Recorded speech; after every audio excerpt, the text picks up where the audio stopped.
ታዝናኝኝ እኔን ከኔ ጋር እንትን ለማለት እንደሆነ ነው እንትን ያለኝ።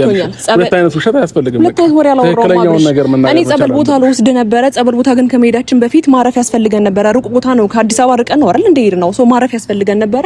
እረፍት አደረግን። ከዛ በኋላ ግን እኔ ጸበል ይዤ ልሄድ ስል ወደ አዲስ አበባ መምጣት እንዳለብን ተነገረን። መጣና ብሽ ይቅርታ፣ እኔ ያረፍሽው አንቺ ነሽ እንጂ እኔ አላረፍኩኝም። ምንም አቆጣ አይደለም። ለረፍ ልዝናና ምን ልበል በደኔ ነበር ይዘሽ እየተወ ማይክል ጃክሰን እኔ አላረፍኩም አንቺ ነሽ እንጂ ያረፍሽው የሚለው ቪዲዮ በጣም ብዙዎቹን ነው ይቺ ንግግር ያሳቀቻቸው ማለት ነው። ሰበር ዜና። ሰላም ጤና ይስጥልኝ ክብራን አድማጭ ተመልካቾቻችን፣ የሰዓት ዜናችን ጀምሯል። ላይክ፣ ሼር፣ ሰብስክራይብ በማድረግ አዳዲስ መረጃዎችን ወደ እናንተ ማለት ነው። እንግዲህ ማይክል ጃክሰን ሌሊቱን ይቺ ፓርት ዜድ ያንጭልኝ ለምትሉ ይሄው አንጥቼላችኋለሁ። እኔ አላረፍኩም አንቺ ነሽ እንጂ ያረፍሽው ሁለት አይነት ውሸት አትዋሺ ቢላትም ሄርሜላ ከረሜላ ግን ብዙ ለማሳመን መንገዶች ምንም እንዲሁም ዴቭም ቢጠቀም አብርሃም ታደሰ ይሄን ነገር አላምንም ብለዋል። እንግዲህ ለምን እንደሆነ ባላቅም እስኪ ለማንኛውም አብረን እናያለን። ማይክል ጃክሰን እንዴ ድሮስ ከዚች ከመሰለች ልዕልት ጋር አብረ ሆነ እረፍትም ያስፈልግሃል እንዴ? እረፍትማ የሚባል ነገር በፍጹም እንደሌለ ነው የምነግርህ። ብዙዎቹ እንግዲህ ቲክቶክንና ሶሻል ሚዲያውን እያንቀጠቀጡት ይገኛሉ ማለት ነው በማይክል ጃክሰንና በሄርሜላ ጉዳይ። ሀቋ ይውጣላት። መነጽር የለበሰው በነገራችን ላይ ሩታን ለማስደንገጥ እንጂ ሄርሜላን ጠልቷት አይደለም። ሄርሜላ እውነት ስላላት ሄርሜላ ጋ ነው የሚመጣው በማለት እንግዲህ ረፋዱንም እየተጨቃጨቁ ይገኛሉ ማለት ነው። እንግዲህ ወደፊት ያለ ቅርብ ነው፣ ወደኋላ ያለ ሩቅ ነው በማለት እኔም ይሄንን መልሴን እሰጣለሁ። ኤፍሬም ታዳ መልእክት አስቀምጧል፣ ሪፖስት አድርጓል። 2019 የሰው ልጅ የሰውን እጅ ከመጠበቅ የሰውን ፊት ከማየት ጤና ከማጣት ፈጣሪ ይጠብቃችሁ የሚለውን እንግዲህ ሪፖስት አድርጓል ሄዶ ማለት ነው። አሚን ብለናል። አንተም የሰውን ሚስት በወንድምህ ላይ ያለህን ጥላቻ የምታቆምበት ያደርግልን ብለናል። ምክንያቱም ከዚህ ከኢትዮጵያ አፍ ይጠብቅህ። በጣም ሰዋፍ እየገባህ ነው። አብሶ ትናንትና ከሩታ ጋር በሰራኸው ቪዲዮ በጣም ብዙዎቹ እንዴ አባዋራ እኮ ነው የመሰለው የማይክል ጃክሰንን ቦታ ይዞ እንደዚህ እንዴት ይንቀባረራል? ምንስ ቢሆን አብርሃም ሩታን ቢፈታትም እንደዚህ ሆኖ ኤፍሬም መገኘት አልነበረበትም ሲሉ የብዙዎቹን እንግዲህ አፍ ውስጥ ገብተሃል ብዬ ነው የማምነው። ኤፍሬም የምታረጋቸው ነገሮች በሙሉ በፍጹም ሩታ እህት አይደለችም። እዛ ቤት ጧት ማታ ስትገኝ ህዝቡ የሚጠረጥረው ሌላ ነገር ስለሆነ እኔም ከራሴ ጀምሮ እኔም እጠረጥራለሁ። እንዴት ከሷ ጋር አይፋታም? በዛ ላይ ቡና ላፍላልህ ብላ ወደ ክላስ ገብቶ ምናምን ብዙ ነገሮች እያየን ነበር። ያ ቪዲዮ ተቆረጠ እንጂ። ስለዚህ ኤፍሬም ስምህን ብታጠራ እኔ ኤፍሬም ደገፋውን የማቀው በዚህ አይደለም።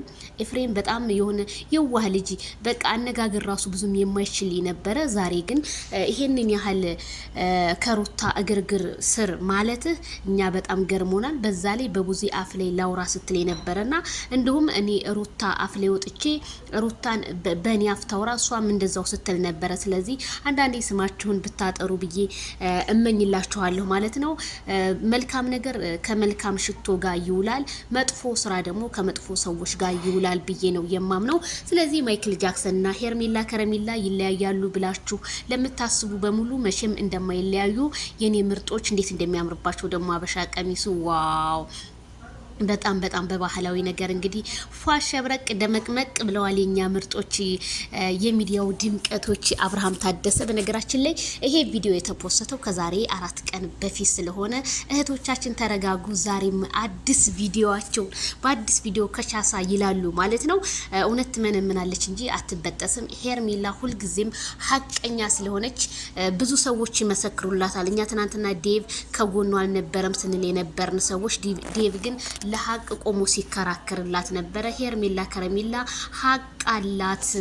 በጣም መልካም ሴት ናት። መልካምነቷንም ገልጾላታል። ስለዚህ እናንተም አሁንም የኛዎቹ አብሶ የፍቅር ጀማዎች ተረጋጉ። ብዙ ለማሳሳት የሚሰራ ቲክቶክ ላይ ሪፖስት እየተደረገ ምናምን አለ። ያ ነገር ግን ውሸት እንደሆነ ነው የምነግራችሁ። ሄርሜላ ከረሜላ አብርሃም ዛሬም ነገም አንድ ሆኖ ማየት ነው እኛም የምንፈልገው፣ እነሱም ያረጉታል ብዬ ነው የማምነው። ምክንያቱም አብርሃም ብዙ የተናገራቸው ንግግሮች ስላሉ ያንን መቼም ያ ንግግር በህዝቡ ልብ ውስጥ አድሯል። ስለዚህ አብርሃም ደግሞ ያንን ቃሉን አጥፎ ሌላ ነገር ይዞ ይመጣል ብዬ በፍጹም አልገምትም። አብርሃም ስላልተሻለው ያኔ አሁን ከመሟገግሞ ሲመጣ ብዙ ነገሮችን ይላል። ስለዚህ ሁሉን ነገር ጫና ቢያረግባትም ሄርሜላ ላይ ነገ ደግሞ በአዲስ ራዕይ በአዲስ ተስፋ ሄርሜላ ከረሜላና እሱ መተው ህዝቡን እንደሚያስደስቱት ባለሙሉ ተስፋ ነኝ ስል እኔም ከዚሁ አበስራቸዋለሁኝ ማለት ነው። እንግዲህ ኤፍሬም ካሁኑ 2019 በጣም አሳስቡት። እንግዲህ ሪፖስት እያደረገ ነው። በነገራችን ላይ ሳይሆን ነበር እንጂ መጥኖ መደቆስ የሚባል ነገር አለ። በአስቀድሞ ነው ጥንቃቄ ማድረግ ነገሩን። 2019 ሲመጣ ብዙ ነገር እቀይራለሁ። 2000 ምናምን አመቱ ይመጣል ይሄዳል ይመጣል። ምንም የሚቀየር ነገር የለም። ግን ያው ነው ለኔ ብቻ ነው ወይስ ለእናንተም? ቀኑ ያው ቀን ነው። ማታውም ሌሊቱም ምንም የተቀየረ ነገር የለም። ያው 2019 የተቀየረ 2020 2021 እየተባለ ይኖራል እንጂ ምንም የተቀየረ ነገር ሰውም እንደዛው ነው። ድህነቱም እንደጨመረ ነው። ምን ከድህነት ወደ ሀብት የገባ ሰው የለ። ምን ያው ነው ከችግር ሚሊዮኔሩም ስለ ስራ ነው ስለ ድህነት ነው የሚያወራው። ስለዚህ ሁሉም እኩል ነው ብዬ ነው የማምነው። ስለዚህ 2019ን የምመኘው የሰላም የፍቅር የአንድነት የብልጽግና ህዝቡ እርስ በራሱ የሚዋደድበት ያድርግልን ብዬ ተመኘው ወደፊት